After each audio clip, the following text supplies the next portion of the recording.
साथीहरु नमस्कार। यो दृश्यमा तपाईहरुले देखिराख्नु भएको छ, तपाईले देख्दै हुनुहुन्छ।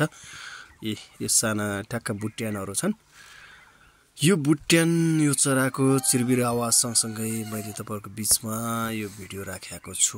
यो फल केको हो, यो फलको विषयमा, यो केको बिरुवा हो भन्ने विषयमा मैले तपाईहरुको बीचमा केही पनि राख्दैन। यो केको फल हो भन्ने विषयमा जसले चिन्नु भएको छ, जसले चाहिँ देख्नु भएको छ, यसको विषयमा चाहिँ कमेन्ट गर्न सक्नुहुन्छ।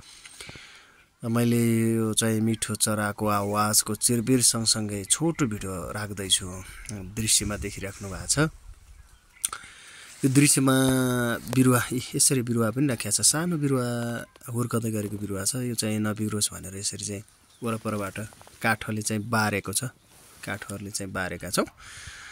यो साल फल हेर्नुस्, यो फल चाहिँ कुनैमा अलि बाक्लो लागेको छ, कुनैमा अलि यसमा हेर्दाखेरि अलि ठुला छ। यो ठुलो भयो भने अलि रेडमा चाहिँ समस्या हुन्छ। यो साल फल चाहिँ त्यति धेरै लागेको छैन। यो मौसमको कारणले पनि हुन सक्छ। यो चराको चिरबिर आवाज, यो समय, यो मौसम, यो ऋतु पनि यस्तै समय हो। यो हेरिसके पछाडी तपाईहरुले प्रतिक्रिया दिन सक्नुहुन्छ, सल्लाह सुझाव दिन सक्नुहुन्छ।